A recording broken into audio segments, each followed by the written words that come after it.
Tim Horton'da işlеген ayal. Повест.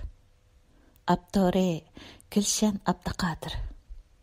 4-ci qismi. Tim Horton'dan qoğlandı buluş. 2 yıldan keyin. Mən Məryəmgül Abdurahman. Hökümdarlar məcburi tanğan ismim Maliyamı Guli Abdurrahman. Mən kim? Деген суалға әгішіп, kimligimni izlab tepishni de Kanadaga kelgan bir ko'chman. Mening kim ekanligimni men tug'ilgandan tartib menga bir xil tonishtirib kelayotganlarning og'zidan emas, balki ularning kimlik falsafasini bir chetga qayirib qo'yib, boshqalarning og'zidan mening kimligim haqida o'xshamagan narsalarni anglash, o'zimning kim ekanligini yaxshi bilib olish uchun musofirlik yo'lini tanlagan sargardon yo'lovchiman. Yolg'on kimlik bilan bu dunyodan ketsam, o'zimni xuddi chegarada tutilib qolgan jinoyatchidek his qilaman albatta. Balkim mening kimlik izlash yo'lidagi bu hijratim ishga yarabmi qolar. Mən Məryəmgül Abdurahman. Tili turib ishiltalmagan, vatani turib erkin ozoda suyalmagan. Boyliqqa chilishib turib gadoy bo'lgan, ona zimini turib uni qattiqroq dasiyalmagan. Ya teliqib kulalmagan, ya unsilib yig'lay olmagan. Yeklandi surgunman. Sürgün hamma narsaning oxirlashishi yoki tugishi emas, balki yangi ruhning boshlanishi. Sürgün yangi umid yo'llarining oyoqqa elinishi. Sürgün muzlar ergandan keyinki ushshaq jiralarning midirlab o'stan va daryo yo'llarini izlashi. Sürgün bir narsani bilganlikning ham shundaqla bir narsani izlayotganlikning bisharati. Sürgün dunyodagi o'yg'oq insonlarning quchoqlashishi, hurlik shuarining to'linishi. Sürgün cho'qon demakdir. Sürgün menmi bor bu dunyoda demakdir. Mən Məryəmgül Abdurahman. Hərəkət cəhətdə vətənini tərk etken, amma ruh qatlamlarida vətənini cenidən əziz körgən, onu bağrığa çing besib söygen Məcnun mən. Mən Məryəmgül Abdurahman. Öz şəhəri, öz vətəniga patmay, boğçısını qucaqlab, özge yurtqa köç etishga majbur bo'lgan ota bovullarimga o'xshash ikki balamni bag'rimga ching besib, vatan, vatan deb yig'lagancha vatandan ayrilgan kimsiz va kimliksiz sargardonman. Men Məryəmgül Abdurahman. G'arb degan bir yer barkan, kimligini yutirib qo'yganlarning kimligini tepib olishiga yordam qiladi ekan. Haq va adolat shu yerda ekan degan gaplarga ishinib, shu kimlik tepishib berguchilarning do'ltiga chiroyimni samondak sarg'aytib, nomardning ko'rigidan o'tkicha mardning divonisi bo'lay deb kelgan qalandarman. Men kimligimni izlash safariga chiqib, Kanadaga kelib to'xtag'ichi bo'lgan bu uzun musofada dunyoda kimlik ko'rishi bo'layotganligini cho'nqur tunib yetdim. Kim bo'lgan? Endi kim bo'layotidi? Kelajakda kim bo'ladi? Kim shaxmat taxtasida tura oladi va kim shaxmat taxtasidan tushib ketadi? Mana bu kurash. Menmi bu kurashning bir uchidan yer almoqchi bo'ldim. Kichik vaqtlarimda mahallada bo'ladigan jidallarda "Men kim, sen kim" degan gaplarni ko'p anglaytdim. Hozir dunyoning siyosiy sahnasida "Men kim, sen kim" operasi o'ynalmoqda. Ammo kimligingni izlamoqchi bo'lsang, "Men kim" deb o'rningdan dast turishing, mengishing va bir narsalar izlashing va badal to'lashing kerak. Kimlik raqobati xuddi bozor raqobatiga o'xshaydi. Kimlik raqobati bizdeklar uchun badal to'lash raqobati demakdir. Men Maryamgul Abdurahmon. Aqlimni topsam, bir dumkumtirib qo'yilgan qozonning ichida tug'ilgan ekanman. Ashu qozonni chiqib tashlab, yo'riq dunyoni topgan. Chegara va to'soqlarni buzib tashlab, bepoyon kenglikda erkin nafas elishni sinamoqchi bo'lgan. Mo'rt kelsa, u qutubdan bu qutubga sakrab ketgan. Uzunga sakrash mohiriman. Yana o'z navbatida taqdir va qismatlarni o'zgartish uchun egizdan tövanga tushib, hamma narsani noldan boshlashni qaror qilgan ahmoqman. Hayot shundoq. Uningda mengish uchun ba'zida ahmoq, ba'zida qochqun, ba'zida ojiz, ba'zida kuchli bo'lasan. Bugun Torontodagi bir koreyalik kapitalist ochgan Tim Hortonda ishlayotganimga 3 hafta bo'lgan edi. Bu mening 3 haftalik sinaq bosqichim bo'lib, bugun oxirlashidi. Men bu 3 haftada nihoyatda yaxshi ishladim.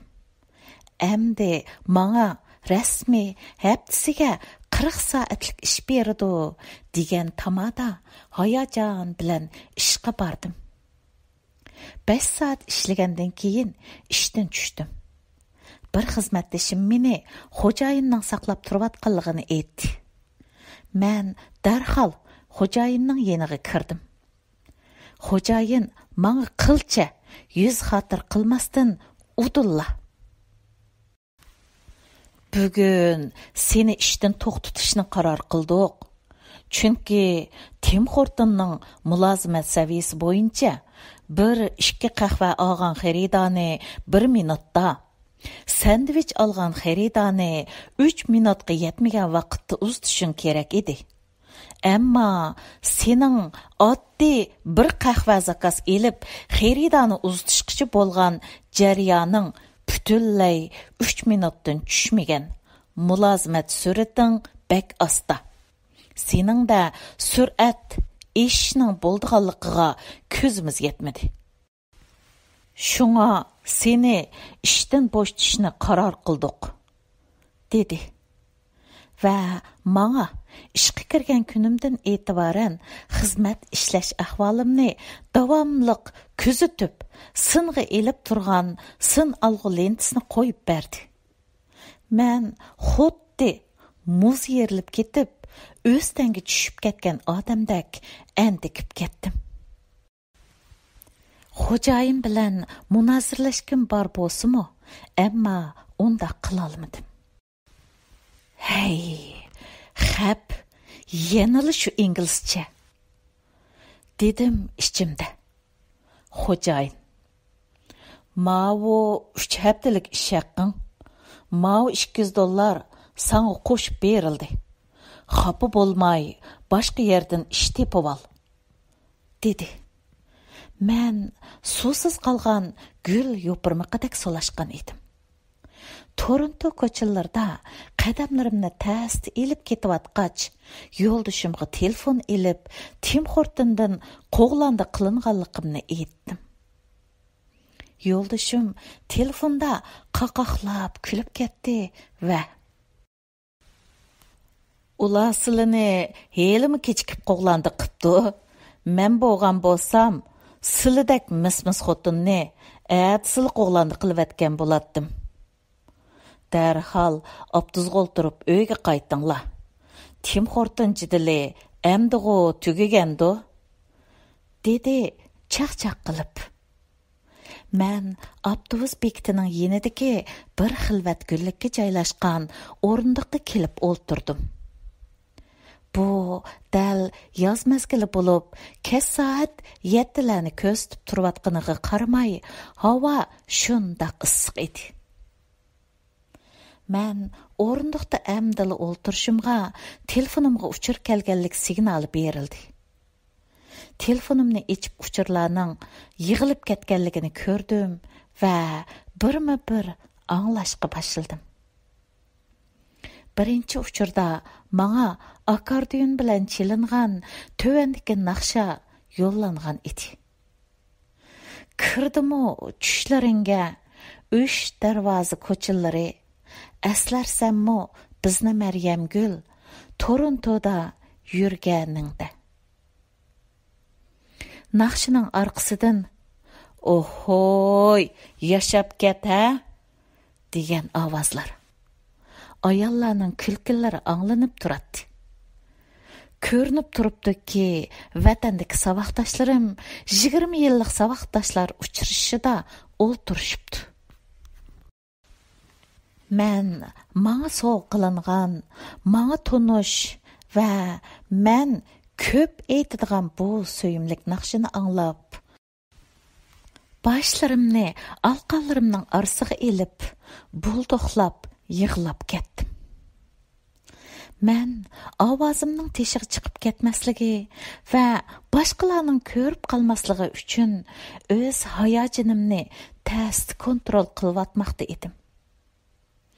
Mən telefonumga qarab, "Hey xaq, mən Torontoda ishdan qo'g'landi bo'lib yuray, sen xaq o'ynab yurish-a?"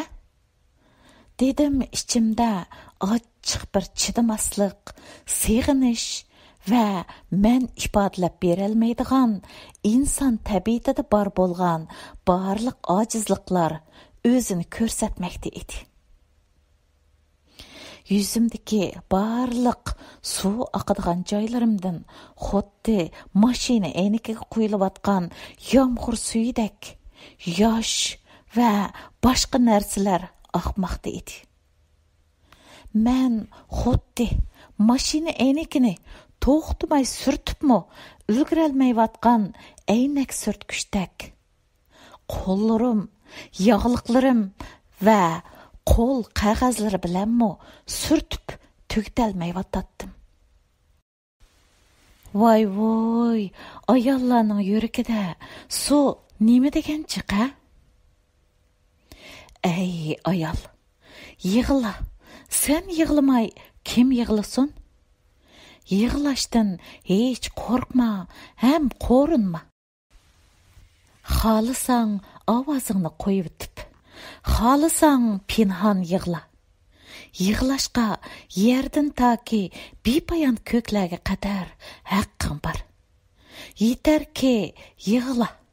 Ishchimdagi seni bearam qilayotgan ochiq zardablar chiqib ketib, ruhing va yuraging texmi poklansin.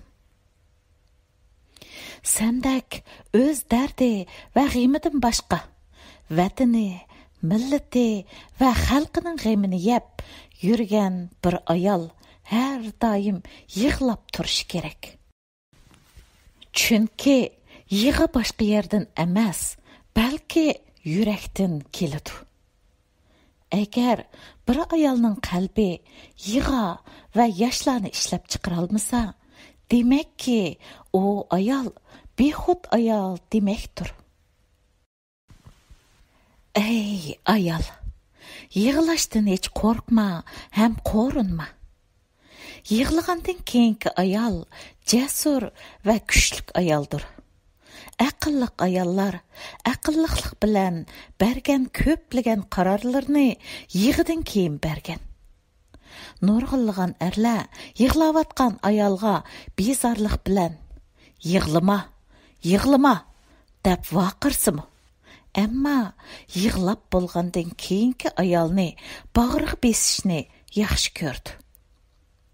Chunki yig'lab bo'lgandan keyin ayol shunchalik go'zal, shunchalik latofatlik, shunchalik qaysar va mardona bo'lib ko'rinadi dunyoga. Men yig'lab etib, ovozimning yuqori chiqib ketganligini sezmabdiman. Xonim, o'zingiz tinchlikmi? Yordamga ehtiyojingiz bormi? degan so'zni anglab, cho'chib beshimni ko'tirdim. Oldimda ikki soqchi ofitseri menga yiqimliq kulimsirab qarab turadi. Ha, yo'q, men yaxshi. Yordamga ehtiyojim yo'q. Ammo ovozingiz yuqori chiqib ketdi, xonim. Agar yordamga ehtiyojingiz bo'lsa, ayting, xonim. Biz sizni uyingizga olib qo'yaylik. dedi soqchi apandi menga to'limi muloyim va siliqlik bilan. Yo'q, men yaxshi, o'zim ketalayman. Sal charchab qaptiman. Bu yerda bir oz dam olg'im bor. Yordamga ehtiyojim yo'q, dedim men soqchiga. Soqchi: "Undaqda bo'pti. O'zingizni asrang, xonim. Xayrli oqshomlar", dedi va ketib qoldi. Men soqchining orqasidan: "Sangamo", dedim qo'pollik bilan ichimda g'udrab. Bu Toronto degan sarang shaharda ovozini sal chiqirib gap qilg'ilmi bo'lmaydi desa, dedim men yana g'udrab. Men telefondagi ikkinchi uchurni ochdim. Uchur do'stim Zaynabdan kelgan edi. "Adash, 20 yillik saboqdoshlar uchrashish qildik. Sening yo'qliging bak bilindi, adash. Bargan yerlarimizning hammasida, "Voy, Maryamgul bu yerlarni ajab yaxshi ko'ratdi" deyishdik. Akordeon chalinganda sening heliqi bizga, ya'ni ayollarga aytib berdigan mardona jirlaringni eslashdik. O'g'il saboqdoshlarimiz-mu bu shaharda Maryamguldek valisqa chiroyliq peqiraydigan ayol yo'q-jumu deyishib, sana yuqori baho berishdi. Bu so'zlarni anglab, qo'lim bilan og'zimni tutgancha xuddi kaptardek buqildab qoldim. Ozoda bir yerni tepib, xotirjam holda uzun yig'lib olg'im bor edi. Hey, bu dunyo nima degan tor, ha? Har millatning o'ziga xos kechalmas narsalar bo'ladi. Men vatandagi chog'larimda bundaq o'ltirishlarni, mening kimligimni o'z qo'lim bilan yo'qotishimga sabab bo'layotgan omillar deb qaragan va bu bir g'aflat. Buningdan o'zimnimi va avlodlarimnimi qutuldirishim kerak deb o'ylagan edim. Ammo bu o'z narsalarimdan qechibmi qutulolmay turibdiman. Men esa deb turib 3-chi uchurni ochdim. Bu kollektiv rasm bo'lib, o'rta maktabda birga o'qigan saboqdoshlar va o'qituvchilarimizning birga tushgan surati edi. Men 4-chi uchurni ochdim. Bu uchur do'stim Ra'nodan kelgan edi. "Adash, qanday ahvoling? Yaxshi turibsizmi? Saboqdoshlar uchrashishida seningli gapingni qilishdik degina. Adash, seni $2000 maash oladi ekan, 2 bolasiga hukumat $1000 yaqin pul berdi ekan deb angladik. Rostmi, adash? Kanada balini toza chiqtug'idigan yerkan juma, adash." Men meyig'imda kuldim. "Sening mavo qo'g'landichiliklarыңdan xabaring yo'q-da, do'stak", dedim men ichimda yana g'udrab. Mən 5-ci uçurni açdım. Hey Məryək. Kanadaga berip, hemmisiga telefon qıpsan. Mağa bir telefon qıp qoymadın. Xəbcimo Məryək. Bu kichimizdan bir məhəllədə oynab çoğ bolğan, həm tam xoşnam, həm başlanğıç və o'ttir məktəbdəki savaqdaşım Dilshod idi. Onun avazıdan haraqni jiq içib alğanlığı bilinib turadi. Arqadan yana ayollarning chaq-chaq va kulkilari, shuningdek Dilshodning xonimining "Dilshod, bo'ldi qiling" degan ovozlari anglanibla üzülüp qaldi. Bilinib turibdiki, Dilshodning so'zlari kesitilgandek qiladi.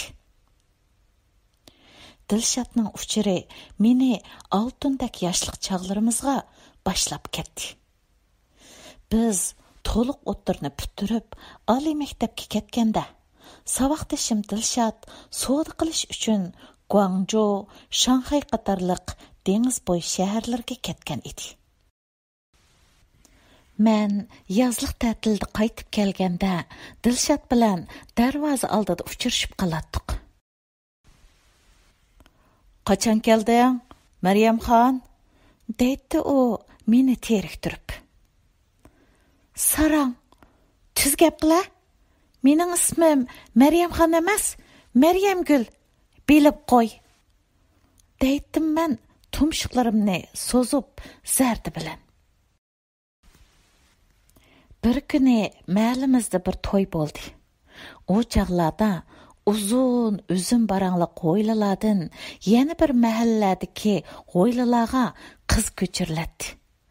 Emdila soz chelinib to'y boshlanishi bilanla Dilshod neridan: "Oy Maryamxon, qo'pa, vals o'ynaymiz" degancha oldimga keldi. Maryamxon degan gapni anglab, to'y ahli paraqida kulishdi. Men Leyla qozoq gulidek qizargan peti o'rnimdan turdim. Ikkimiz vals qipiqirg'ach urishib-atdik. "Nimaga Maryamxon deysan?" "Maryamxon bo'lgandikin, Maryamxon demay, nima deyman?" "Mening dadam azon aytib qo'ygan ismim Maryamgul, bilib qo'y." "Sen qirg'andimi, hamma odam seni Maryamgul deb chaqiramda? U chaqda seni Maryamxon deydi xalqlar. Manga o'xshash." deydi u boshlarini silkib turib so'zlab. "Sarang" deydim men jila bo'lib. Maryamxon deydi u texmi tishimga tegib. Men shu kunki to'yda yuz bergan voqeadan keyin intayin xijil bo'lgan edim. Shunga kechacha yaxshi uxlay olmadim. Atsi tushga yaqin Dilshod bozorga ketgan fursatdan foydalanib, Dilshodning uyiga davoga kirdim. "Voy, dashyosan, kirib qapti-g'o, dashyosan" dedi mening darvozadan kirib kelayotganimni ko'rgan Ablakim Hojim aka nihoyat chiroyli naqshlanib selingan peshayvonlik uylardan chiqib kelayotgach: "Xurshidam, hey Xurshidam, Maryamgul kirdi, Maryamgul." "Voy, Maryamgul qizim, keling. Qandaq, Risolatxon, Abdurahmon apandili tinchlikmi? Yuring qizim, uyga kirayli" dedi Xurshidam hojim men bilan tinchlik amonlik so'rashib. "Rahmat, salqaroq mushu joyda o'ltirayli" dedim men qo'rnigan holda. Men Dilshodning meni Maryamxon deb chaqirib tishimga tegadiganligi, nurg'un odam chaqirilgan to'ydimi meni Maryamxon deb chaqirib hamma odamni kuldirayotganligini, buningdan keyin Maryamxon deyishni to'xtatib Maryamgul deyish kerakligini va ularning Dilshodga gap qilib qo'yish kerakligini o'tinib kirganligimni birma-bir anglatgan edim. Allah, ma balaning qilib yurgan qiliqlarni hargiz ko'nglingizga olmang qizim. Biz dadis ikkimiz uningga yaxshi gap qilayli, dedi Xurshida hojim. Ablakim hojimmo intayin mehribonlik bilan. Men bu bag'arazga toza obdan gap qilaman. Bundan keyin sizni hargiz Maryamxon demaydi, degan edi. Xiyollarim shu yer kelganda yuzlarimni somkamning ustiga qo'yib, xiqrab kulishga boshladim. Boyqi yig'inlarimdan asarmi qolmagan edi. Bu qitim ichimdan bir shayton kulkisi kelmoqda edi. Hey tova, ota-onasining oldiga da'voga kiribmi, uni Maryamgul degizalmagan edim. Hey balaliq, hey yoshliq, nima degan beg'ubar, nima degan pok chog'lar edi, ha? Toronto ko'chalari ratlik, pokiz va tep-tinch. Ya mashinalarning signal berganini, ya odamlarning yuqori ovozda so'zlashganini anglamaysan. Kishilar bir-biriga intayin siliq va do'stona muomala qiladi. Har vaqt odamlarga qilayotgan marhamat, kechiring, rahmat degan yiqimliq so'zlarni anglaysan. Ammo men har vaqt o'zim Torontoda bo'lsam-mo, xiyollarim shavqun suranga liq to'lgan ashu kichikkina xilvat shaharim va mahallam bilan yashab keldim. Og'chaylam, chiqirishmoq, atlang'ich o'yinlari, sirkaylarni dumkim turib, qop-qora o'smalarni ching siqib, qoshlarimizga qo'yishlarimizdan tortib, hamma narsa men uchun to'lima qimmatlik va suyimlik aslama edi. Men uyga qaytishni o'yladim. Yoz kunlari kech soat 8 bo'lib qolganiga qaramay, Torontodagi savdo markazlari odam bilan liq to'lgan edi. Mashina to'xtatish maydonlari mashina bilan liq to'shib ketgan edi. Torontoliklar boy va g'amsiz. Cho'ng savdo saroylari va yemak-ichmak saroylaridan har kuni odam oyog'i uzilmaydi. Ular liq to'ldirilgan mol setib olish horvallarini g'amsiz so'rishib, mashinalarning orqasini narsa kerakka liq to'ldirib, uylariga qaytadi. Menmo yig'a va kulki bilan yo'g'rilib ketgan bugungi bu ko'ngilsiz kunimni oxirlashtirib, uyimga qaytmoqchi bo'lib, asta o'rnimdan turib, avtobus bekatiga keldim va avtobusga chiqib, o'rnimni tepib o'ltirdim.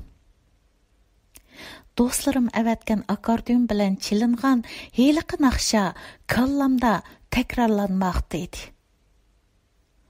Aslarsammo bizni Maryamgul Torontoda yurganingda.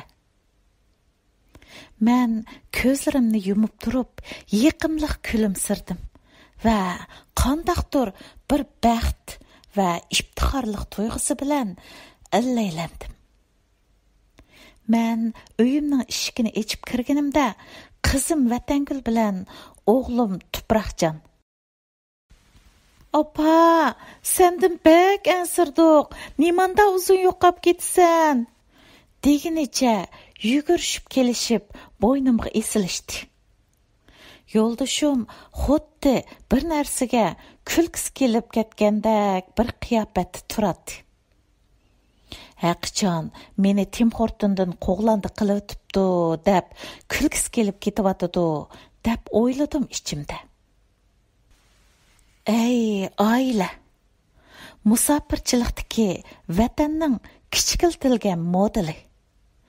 Uy ichidan ochiq qizilmuch bilan pidigan qo'rimizning mezilik purqi kelyotadi. Ko'rinib turibdiki, yo'ldoshim meni Tim Hortondan qo'g'landi bo'lib ketibdi deb, men yaxshi ko'rdigan pidigan qizilmuch qo'rimsi bilan lag'man etibdi. Uy ichi men hech qachon tasavvur qilib baqmagan darajada pokiz tozlangan bo'lib, oyoqlar oyoq qo'ydigan shkafga ratlik tizilgan, chopon va sumkalar kiyim asquchga esilgan edi. Uy ichida hech qanday qalaymaqan bir narsani ko'rgil bo'lmaydi. Mehmonxona uyiga qo'yilgan shira ustida naytim yo'g'on bir aynak gul lo'nqisida men eng yaxshi ko'rdigan seriq atirgulni o'z ichiga olgan rangarang atirgullar liq to'lib turadi. Voy, nimandaq chiroyli atirgullar bu? Kim akeldi bu gullarni? Kim akelgan bo'lsa, uningdan Alloh rozi bo'lsin.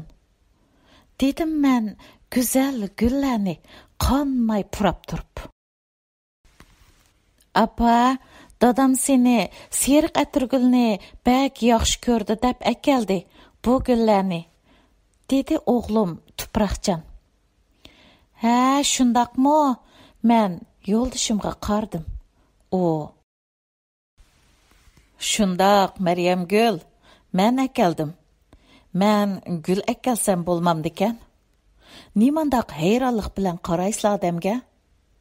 Dedi u yumorli holatda. Bu chog'da xiyollarim yo'ldoshim ikkimizning gul uchun ko'p qatim takallashib qolgan kunlarimizga kechdi. Yakshanba kuni tug'ilgan kunim.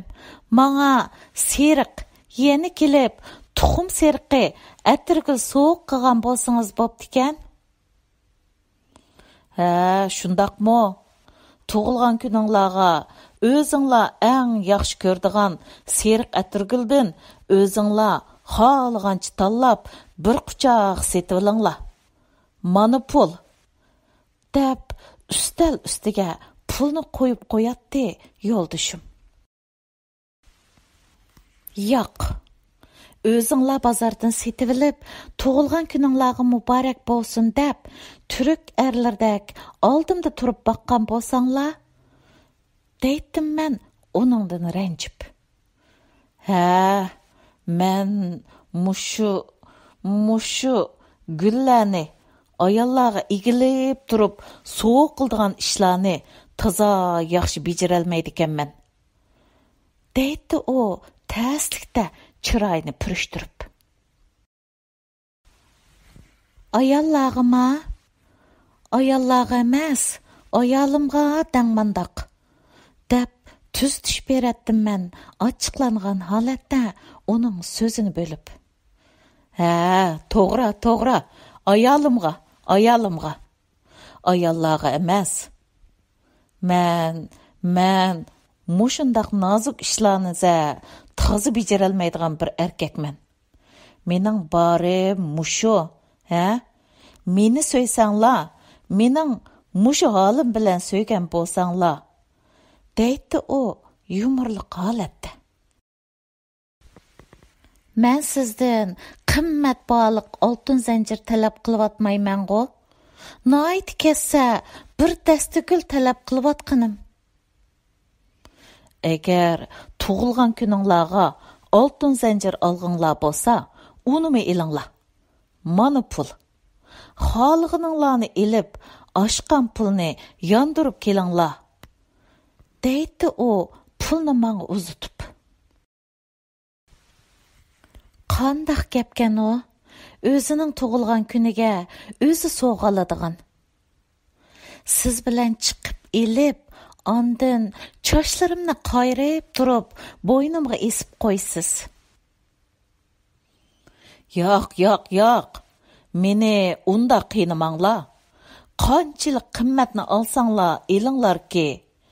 Ammo meni esib qo'yinglar degan gapni hargiz qilib qolmanglar. Мән мұшы аялларның чашларını қайырып тұрып, бойнық зәнжір есіп қойдыған ішіне әргіз-мі бежірелмеймін. Yoldaşım, xuddi hazırla. Bir adam onu altın zincir esip qo'yishga qistavatqandek ciddi qiyafətdə narazılıq bildirməkdə idi. Ayallarga emas, ayalımga adam, deydim mən tüz diş berib.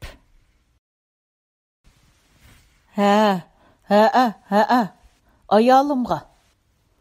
Onun üstüge altın zincirler siliq ve nazik bolğandan keyin mening bu ambur, kuluch, bolq kesak, lay degandek narsalarni ko'p tutgan qo'pol qo'llarimda o nazik narsalarning quluplarını ochmoqmi bir mushkul ishda. Men yana uningga davomli tuztish berib, ayollarni emas, ayolimni deydim. Qani, shiraga kelinglar. Yo'ldashimning meni shiraga taklif qilishi xiyollarimni buzib etdi. Men sizlarni bugun o'z qo'lim bilan bir qo'lliq mehmon qilib qo'yayjumu? Yo'ldashim so'zligach taxsiga lag'manni selishga boshladi. Men shiraga kelib o'ltirdim. Yo'ldashim men eng yaxshi ko'rdigan pidigan much qo'rimisi va karabsha barangi qo'rimisidan iborat ikki xil qo'rim qo'rib lag'man etgan ekan. Men baxt qo'ynida allaylanmoqda edim. Men har vaqt tamoq etib shiraga kelinglar deguchi edim. Uzun zamonlar bo'ptikan boshqalarning qo'lidan tamoq yeb boqmag'ili.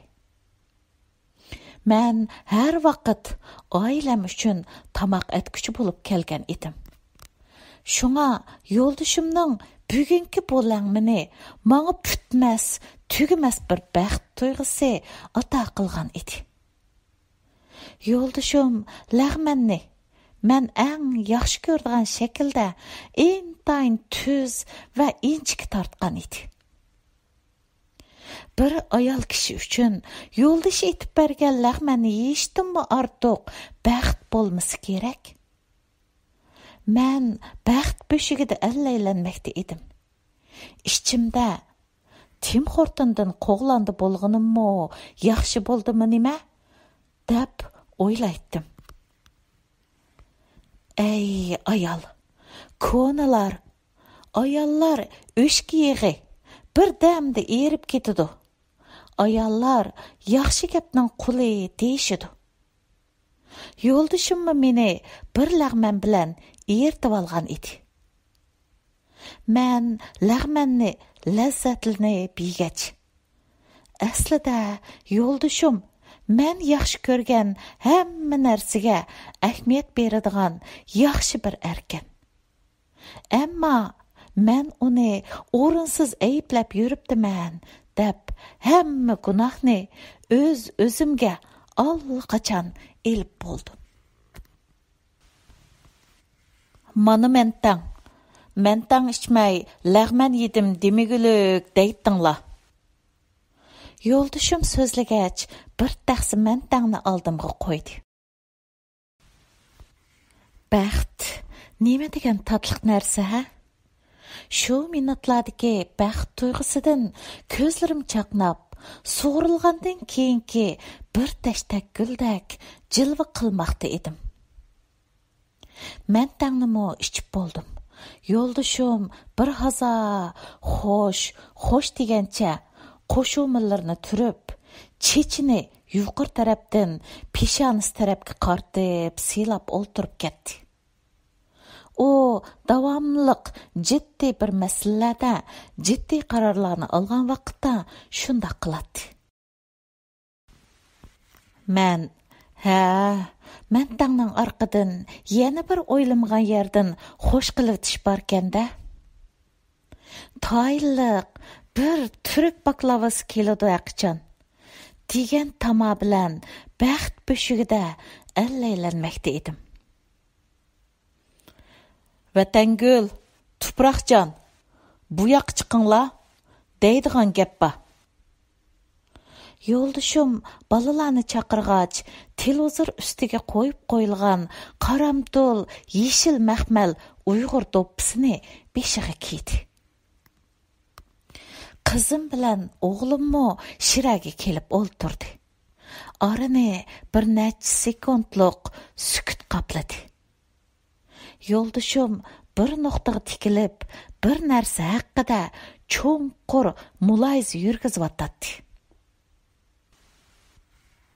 Yuragim qarttada qilib qoldi. Ichki hissiyotlarim qattiq bir to'qinishda bo'lib, nima bo'larini anqirolmayotgan shu minutlarda yo'ldashim jiddiy bir qiyofatda og'zini ochdi. Maryamgul, dadimiz Abdurahmon hojim vatanda qazo qilib ketibdi. Men bir xatmi Qur'on qilib o'tay. Yo'ldashim shu gapni qildi-da, xatmi Qur'onni boshlab ketdi. Chiroyim oqlib o'tgan karabshidek oqirib ketgan edi.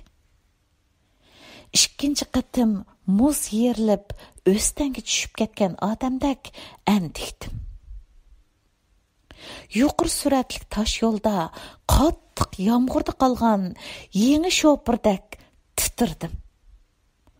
Ruhlarim daraxt qo'lidan ayrilgan kech kuzdagi sarson yo'pirmoqlardek tinab tamtirmakda edi.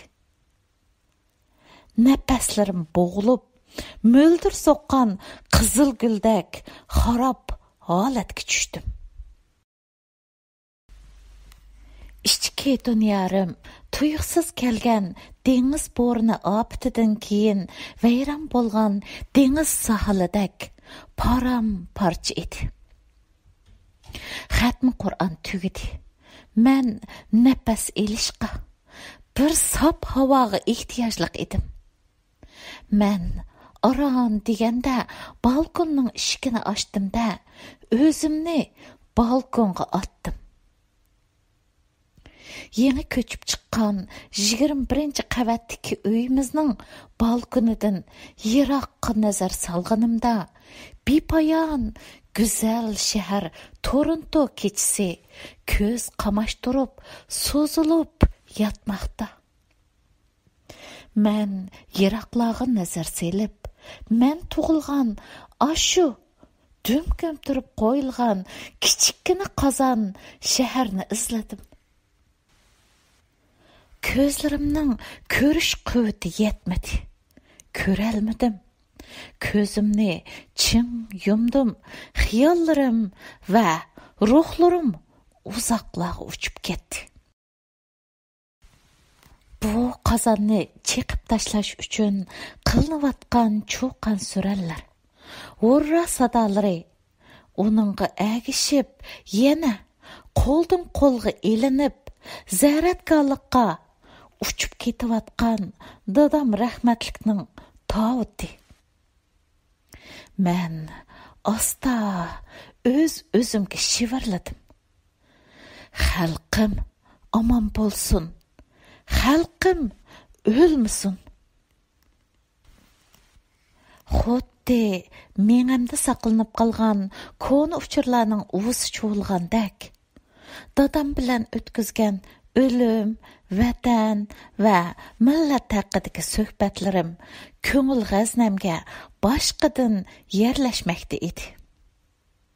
Hayot erishmak va yo'qotmoq demakdir. Men Kanada tuprog'iga va Kanada vatandoshligiga erishganim bilan yana bir vaqtda hayotimda zarur bo'lgan yaqin odamlarimni yo'qotib mangmoqda edim. 4-qism tugadi.